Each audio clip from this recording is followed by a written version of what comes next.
বাংলা ও বিশ্ব সাহিত্য ভাণ্ডার থেকে রোমাঞ্চকর উপকরণগুলি বেছে নিয়ে আমাদের আজকের বিশেষ নিবেদন Wednesday classics official presents Wednesday originals. এর আগে অরিজিনালসের প্রথম পর্বে আপনারা শুনেছিলেন আমাদের পরিবারের সদস্য দীপায়ন মহন্তর কলমে তুমি জ্বরের শেষে সূর্য ধোয়া ঘর। আজ আপনাদের জন্য নিয়ে এলাম অরিজিনালসের দ্বিতীয় পর্ব এবং আজকের গল্প আমাদের আরেকজন সদস্য সাগ্নিক দেবের লেখা অন্তরালে। আচ্ছা বলুন তো, সব প্রেমকে প্রকাশ করা যায়? কত শত প্রেম থাকে যারা আড়াল থেকেই পরিণতি পায়। সেই প্রেমগুলো আসলে নীরবেই এতখানি স্বতঃস্ফূর্ত, তাদের আর ঘটা করে প্রকাশ করার অবকাশ লাগে না। আমাদের সুহাসিনীর জীবনের প্রেমটাও খানিক এইরকম, নিখাদ, অভিমানী, তবু অন্তরালে। কি ভাবছেন তো, এই আমার কেমন প্রেম, সুহাসিনীটাই বা কি? আরে তাকে নিয়েই তো আমাদের আজকের গল্প। শুরু হচ্ছে সাগ্নিক দেবের কলমে অন্তরালে।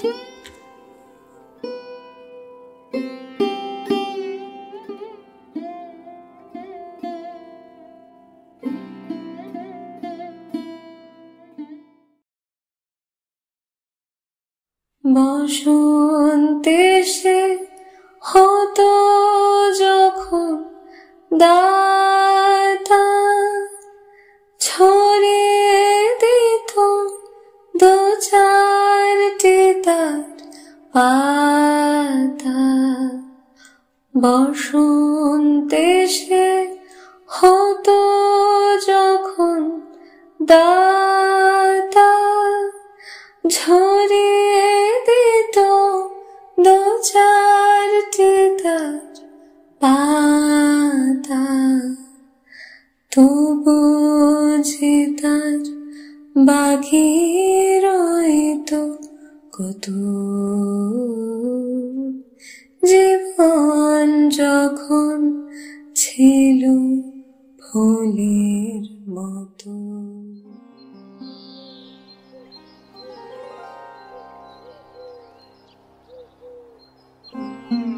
আজকে বিকেলের আকাশটা কেমন যেন অদ্ভুত রকমের সুন্দর দেখাচ্ছে। সারা আকাশ জুড়ে সূর্যের রাঙা আভা চারিপাশের প্রকৃতিকে যেন আরো বেশি সুন্দর করে তুলেছে। সেদিনও তো আকাশটা ঠিক এমনই ছিল। হঠাৎই মনে পড়ে যায় সুহাসিনীর। শুকনো মাঝারি আম গাছের ডালটা উনুনের মধ্যে একটু ঠেলে দিয়েই জানলা দিয়ে আবার তাকালো সে বাইরের দিকে। তীব্র কলেরায় আক্রান্ত হয়ে তার বাবা যে বিকেলটায় শেষবারের মতন তার হাতে জল খেয়ে তাকে একেবারে অনাথ করে দিয়ে চলে গেছিলেন, সেদিনও আকাশটা ঠিক এমনই দেখাচ্ছিল। সজ্ঞানে সে তার মাকে কখনো দেখেনি। বাবার মুখে শুধু শুনেছে মা তাকে জন্ম দিতে গিয়েই মারা যায়। ছোটবেলা থেকেই তাই মাতৃস্নেহ আর পিতৃস্নেহের মধ্যে কোনো তফাৎ সে জানে না। বাবা যখন চলে যায় তখন তার বয়স মাত্র 13। বাবা চলে যাওয়ার পর বেশ কিছুদিন মামার বাড়িতে কাটালেও স্বল্প আয় এবং সংসারের 5-5টি প্রাণীর দায়িত্ব না নিতে পেরে মামা তার বিয়ে দিয়ে দেন। যেদিন তার 14 বছর বয়স পূর্ণ হল, সেদিন তার জীবনে বিয়ে নামক সোনার খাঁচা বন্দী হয়ে গেল। মফস্বলের সম্ভ্রান্ত পরিবার মুখার্জি পরিবারে একমাত্র ছেলে সুরেশ্বর মুখার্জি তার স্বামী হয়ে আসে। সুরেশ্বর ভারতীয় সেনাবাহিনীতে লেফটেন্যান্ট জেনারেল, তাই বছরের বেশিরভাগ সময় সে বাড়ির বাইরে থাকে। বিয়ের আগে স্বামী সেনাবাহিনীতে আছে জেনে তার একটু গর্বই হয়েছিল, কারণ বাবার মুখে সে বহুবার শুনেছে দেশমায়ের রক্ষাকারী সেনাবাহিনীর কথা। কিন্তু আজ দীর্ঘ 9 বছরের নিঃসঙ্গতায় স্বামীর প্রতি তার গর্ব ধীরে ধীরে অভিমানের পর্বতমালায় পরিণত হয়েছে। গত 9 বছরে সে কবার মাত্র স্বামীর সাক্ষাৎ পেয়েছে তা সে গুণেই বলে দিতে পারে। রাঙা আকাশের দিকে তাকিয়ে আজ তার বাবার কথা বড্ড মনে পড়ছে। বাবা বেঁচে থাকলে তার জীবনটা হয়তো অন্যরকম হতে পারত। তার স্বামী তাকে ভালোবাসে না বা শাশুড়ি তার উপরে অত্যাচার করে, এমন কোনো একঘেয়ে ঘটনা তার জীবনে নেই।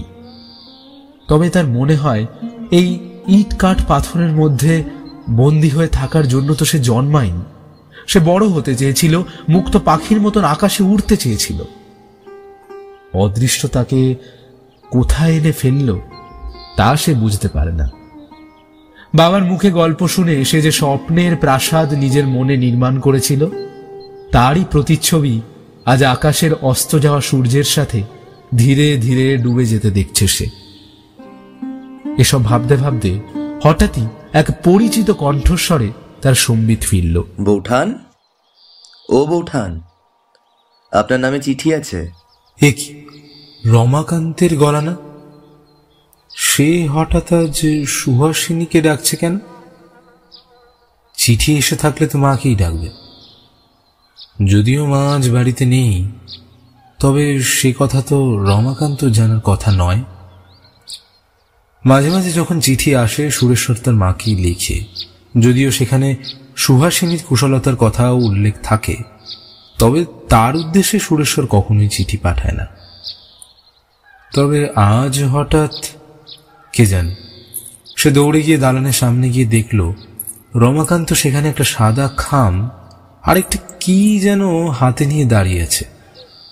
সুহাসিনী বলল, ও বাবা, রমাকান্ত, কি হলো? আজ আমায় ডাকছেন হঠাৎ? আজ আপনার নামেই চিঠি এসেছে, আর এই একটা প্যাকেট, বোধহয় শাড়ি হবে। সুহাসিনী একটু অবাকই হল। চিঠি আমার নামে? কই, পড়ুন তো চিঠিটা। সুহাসিনী কিন্তু পড়তে জানে, তবুও রমাকান্তের গলার স্বর তার বড় ভালো লাগে। সুরেশ্বরের মাকে সে যখন মাঝে মাঝে চিঠি পড়ে শোনাতো, তখন সে প্রায়ই দরজার আড়াল থেকে তা শুনত।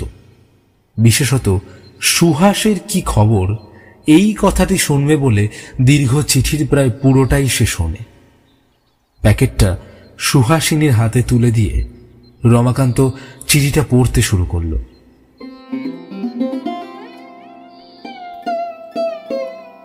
প্রিয়তমা সুহাস, হঠাৎ তোমাকে চিঠি লিখছি বলে অবাক হয়ে যাচ্ছ বুঝি? তা হওয়াটাই স্বাভাবিক।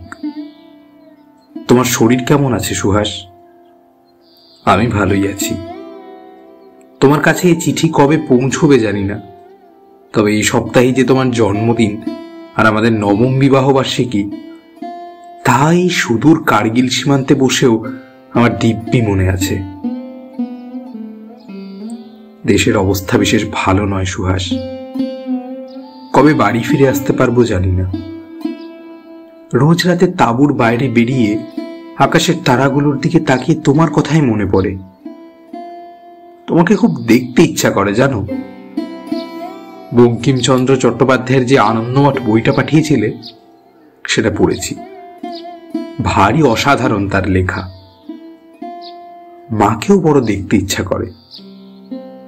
আমি তো ভগবানে বিশ্বাস করি না, কিন্তু তুমি তো করো।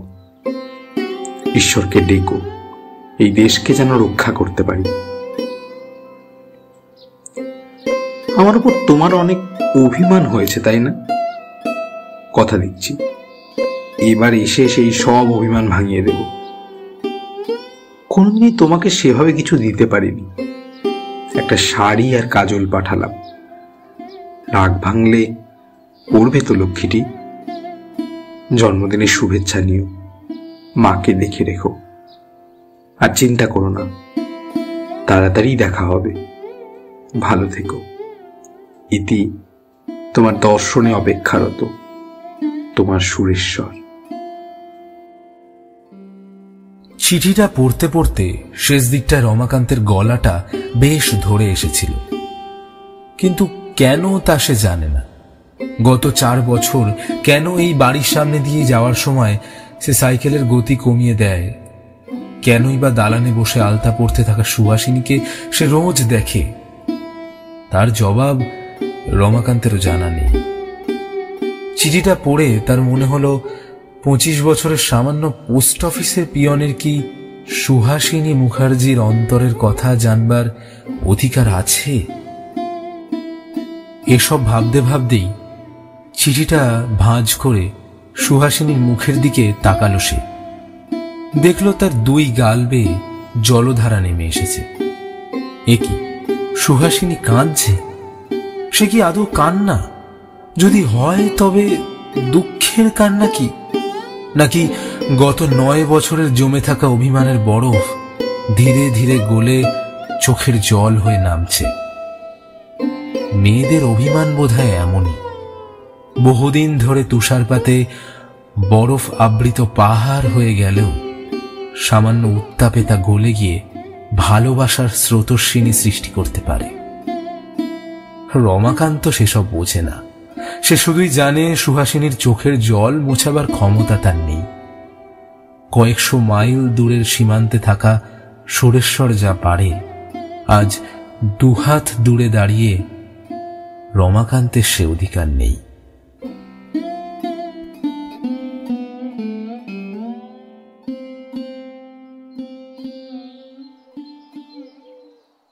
নিস্তব্ধতা ভেঙে রমাকান্ত জিজ্ঞাসা করল, ওমা বৌঠান, আপনার জন্মদিন কবে? শাড়ির আঁচল দিয়ে চোখটা মুছে নিয়েই মৃদুস্বরে সুহাসিনী উত্তর দিল, এই তো 2 দিন আগেই ছিল। আচ্ছা বৌঠান, যদি কিছু মনে না করেন একটা কথা জিজ্ঞাসা করব। এ বাবা, না না, মনে করার কি আছে, বলুন না। আচ্ছা বৌঠান, আপনার বাড়ি কোথায়? আপনি যান সেখানে? এই প্রশ্নে সুহাসিনী যেন বিস্মিত হয়ে গেল। তার বাড়ি কোথায়? সে বাড়ি যদি থাকে তবে সে জানে না কেন? মেয়েদের কি সত্যিই নিজেদের বাড়ি হয়? যদি হয় তবে সে তার 23 বছরের জীবনে একবারও সে বাড়ির সন্ধান পায়নি কেন? আজ অব্দি সে শুধু বাপের বাড়ি আর শ্বশুর বাড়ি শুনে এসেছে, তার নিজের বাড়ি তো সে চেনেই না। তাই বেশ হতাশ স্বরে এসে উত্তর দিল, না হে ঈশ্বর, যাই না। এরপর ধীরে ধীরে সে বাড়ির মধ্যে চলে গেল। সে যেন যেতে যেতে একবারও সে পিছন ফিরে চায়নি। সুহাসিনীর পায়ের নুপুরের আওয়াজের শেষ ধ্বনি শুনতে শুনতে রমাকান্ত বাড়ির থেকে বেরিয়ে গেল।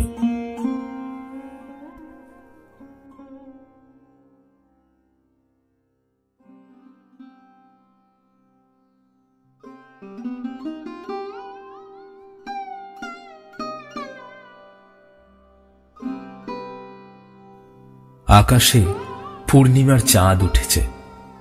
সুহাসিনী স্নান সেরে সুরেশ্বরের পাঠানো শাড়িটা পরল। তারপর প্যাকেটের ভেতর থেকে ছোট্ট কাজলের কৌটোটা বার করল। এ কি সুলেখা কাজল! তার মনে পড়ে গেল শেষবার যখন সুরেশ্বর এসেছিল তখন এই কাজলের কথাই সে বলেছিল। তার বাবাও তাকে এই কাজলই এনে দিত। সুরেশ্বর মনে রেখেছে তাহলে? এতদিনেও এত দূরের সীমান্তে থাকা সত্ত্বেও সে সুহাসিনীর এই ছোট্ট ইচ্ছেটার কথা ভুলে যায়নি। এই বোধহয় প্রেম। কখনো কখনো বৃহৎ দূরত্বকেও ছোট ছোট কিছু মুহূর্তের সামনে মাথা নত করতেই হয়। মনের অজান্তেই তার চোখের কোণটা ভারী হয়ে উঠল। চোখের নিচে আলতো করে একটু কাজল লাগিয়ে সদ্য স্নান করে আসা অবিন্যস্ত চুলগুলো একটু সমান করে নেবে বলে সে আয়নার দিকে। সুহাসিনীর গায়ের রং ফর্সা নয়, বরং একটু চাপাই। সাধারণ কামনার দৃষ্টিতে যদি তার দিকে তাকানো যায় তবে হয়তো সে রূপ তেমন আকর্ষিত করে না। তবে উদ্দেশ্যহীনভাবে শুধু অপলক দৃষ্টি মেলে যদি তার দিকে তাকানো যায় তবে হয়তো সে সৌন্দর্যে এ জগতের কয়েকটি শ্রেষ্ঠ কাব্য রচনা করা যেতে পারে। বিশেষত তার চোখ দুটো অত্যন্ত গভীর, অত্যন্ত রহস্যময়। কোমল নিবিড় শান্ত পরিবেশেও তার চোখ দুটো যেন গভীর নীল সমুদ্র ঝঞ্ঝার মতন ভয়ঙ্কর সুন্দর। তার ঠোঁটের মৃদু হাসি অর্ধচন্দ্রের মতন। তার হাসি যেন সারা আকাশে এক ফালি চতুর্দশী চাঁদের মতন আশাময়। আয়নার দিকে তাকিয়ে কি সব ভাবতে ভাবতেই সে সন্ধ্যার শঙ্খধ্বনি আর উলুধ্বনি শুনতে পেল। সে চোখ বুজে ঈশ্বরের কাছে প্রার্থনা করল, হে ঈশ্বর, সুরেশ্বর যেন ভালো থাকে, সে যেন তাড়াতাড়ি ফিরে আসে। হে ঈশ্বর, এই দেশ যেন ভালো থাকে। কিছুদিন মনে মনে, কিছুদিন মনে মনে ঘরের কোণে শ্যামের পিড়িতে রাগ গোপনে, কিছুদিন মনে মনে। সন্ধ্যার স্নিগ্ধ জ্যোৎস্না সারা ঘর ছেয়ে গেছে। খাটের উপরে রাখা বইয়ের উপর চাঁদের আলো পড়ে তার নাম আরো স্পষ্ট করে তুলেছে, দেবী চৌধুরানী, শ্রী বঙ্কিমচন্দ্র চট্টোপাধ্যায়। শ্যামকে যখন পড়বে মনে, বলি চাইবি কালো মেঘের পানে।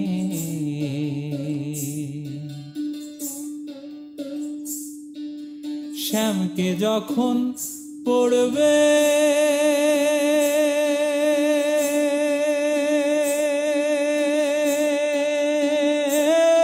মনে।